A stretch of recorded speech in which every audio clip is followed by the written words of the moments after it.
Hey, welcome to the briefing. What I'm going to cover with you today is this. Before you fix the problem, read the room. And I want to come at this from a different angle, because this is one of those leadership mistakes that usually looks responsible while it is happening. That is what makes it dangerous.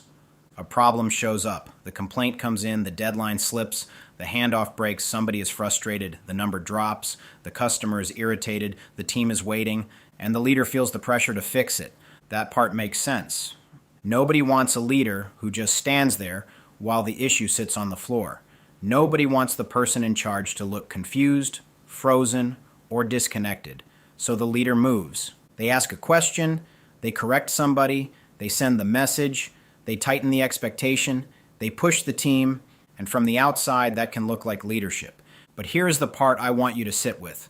The first thing you see is not always the thing you need to fix. Sometimes it is only the place where the problem finally became visible. That is different. And if you miss that difference, you can spend a lot of energy correcting the surface while the real driver stays alive underneath. So you see here, this is not about whether leaders should act. Leaders have to act. The better question is, what are you acting from? Are you acting from the full enough picture? Or are you acting from the first report, the first complaint, the first emotional signal, the first piece of data, or the first person standing closest to the problem? That question matters because the first report is usually not the full report. And I do not mean people are lying. Most of the time, they are not. They are telling you what they saw. They are telling you what they felt. They are telling you what happened from their angle. The customer tells you what they experienced. The employee tells you where the pressure landed. The supervisor tells you what they noticed. The number tells you what changed. The process tells you where the work slowed down. The team behavior tells you where confusion got absorbed. All of that may be true, but one angle is not the whole room. That is where leaders get into trouble. They take one angle, treat it like the whole truth, and then act like the fix is obvious. Sometimes it is obvious. A lot of times it is not. A customer complaint may sound like a communication problem, but it may actually be a workflow problem. A late task may sound like a performance problem, but it may actually be a priority problem. A frustrated employee may sound like an attitude problem, but it may actually be an ownership problem. A missed update may sound like someone forgot, but it may actually be that nobody was ever assigned the handoff in the first place. So what do you think happens when the leader fixes the visible part, but not the driver? The problem changes clothes and comes back. That is why this topic matters. Before you fix the problem, read the room. Not forever, not dramatically. Not like you need a full investigation for every issue, just long enough to avoid acting blind. That is the discipline. Because pressure makes leaders narrow too fast. It pushes the mind toward the obvious correction. It says, that is the person, that is the issue, that is the cause. Fix that now. And sometimes that pressure sounds convincing, but convincing is not the same as accurate. Let me give you a practical example.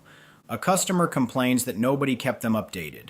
That sounds simple. The customer wanted communication. The communication did not happen. So the first reaction is easy. Talk to the front counter, remind the team to update customers, tighten the follow-up standard, maybe retrain the expectation. And maybe some of that needs to happen. But slow down for a second. What if the counter team did not update the customer because they did not have an update?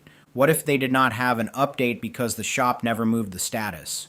What if the shop never moved the status because the job was waiting on parts? What if the parts delay was not visible because the system was wrong? What if the system was wrong because nobody owned that handoff? Now the problem looks different. It is not only a customer communication issue.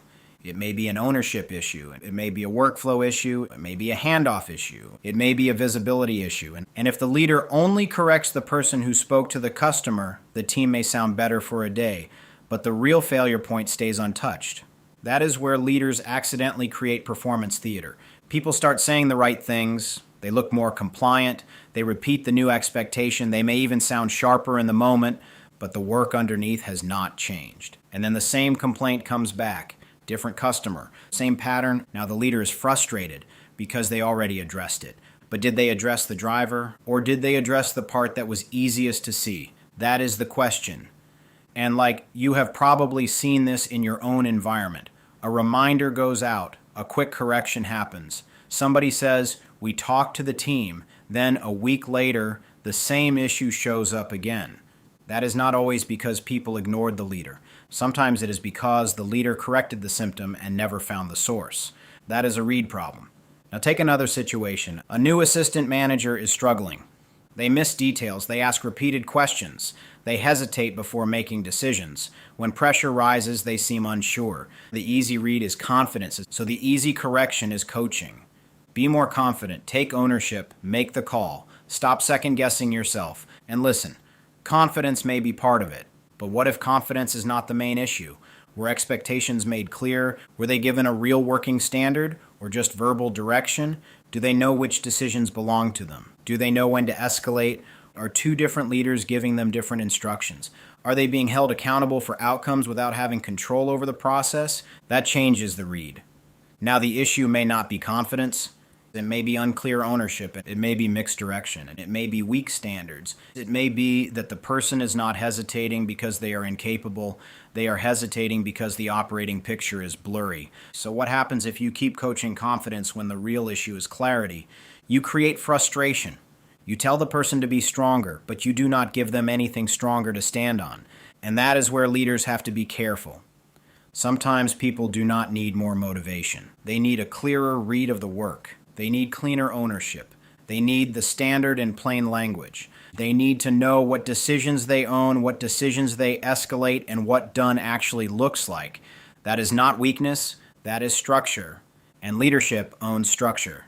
This is especially important for rising leaders. When someone is new to leadership, they usually want to prove they can handle pressure. They want to be decisive. They want to show ownership. They want the team to believe in them. They want the boss to know they are ready. That instinct is understandable, but it can pull them into early correction. They move because they want to look capable, and they correct because they want to show control. They answer fast because they do not want to look unsure. But the problem is this: fast answers can hide weak reads, and weak reads create bad fixes. So the better move is not to become slow. That is not what I am saying. The better move is to become accurate before you narrow down. That is the difference. Slow leaders delay action because they lack confidence. Disciplined leaders delay reaction long enough to improve the read. That line matters. Delay action and delay reaction are not the same thing. You can delay reaction for 30 seconds and still act fast. You can ask two better questions and still move the work. You can scan the room once and still give direction before the situation drifts. That is what a 360-degree overview gives you. It is not about knowing everything. It is about seeing enough angles before you decide where to apply pressure. CSA helps with that. In this case, the 360-degree overview is the practical move. It helps the leader step back just enough to see the people, the process, the pressure, and the consequence before committing to the fix. And I want to keep that simple. People, process, pressure, consequence. That is the scan. Start with the people. Who is involved, who is affected, who owns the next action, who has information that has not been heard yet, and pay attention to what people are showing you. Frustration, confusion, repeated questions, silence, blame, hesitation, defensiveness. Those are not just emotions floating around the room, they are signals. They show where the pressure is landing. Then look at the process. Where does the work move from one person or step to another? Where did the handoff slow down? Where did the standard break? Where does the team keep needing rescue? This matters because process failures often hide behind people problems. The person at the end of the line looks responsible because they are holding the failure when you finally see it, but they may not have created it. They may only be where the failure surfaced. Then look at the pressure. What is making this feel urgent? Is the urgency real? Is it emotional? Is it political? Is it operational? Is it customer driven? What happens if nothing changes in the next hour? What happens if nothing changes by tomorrow? What happens if this continues for another week? That matters because not all urgency is equal. Some urgency is real and needs immediate action. Some urgency is noise. Some urgency is pressure from above. Some urgency is a deadline nobody clarified until too late. Some urgency is fear wearing a uniform and pretending to be priority. And if you do not name the type of pressure, you may respond to the feeling instead of the reality. Then look at consequence. What is the cost of getting this wrong? Does this touch trust, money, safety, compliance, retention, customer experience, execution? What breaks next if this continues? That is where the leader starts to understand the weight of the decision. The visible issue tells you what showed up. The consequence tells you what is at stake, and once you see what is at stake, the fix may change. A missed customer update may look small until you realize it is damaging trust.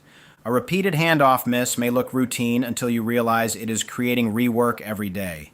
A frustrated employee may look negative until you realize they are carrying a process failure nobody has named. A deadline slip may look like poor effort until you realize the priority changed 3 times and nobody reset ownership. So you see here, reading the room is not soft. It is not avoiding accountability. It is not letting people off the hook. It is aiming accountability correctly. Because bad aim creates damage, good aim creates clarity, and a clean enough read is what separates the two.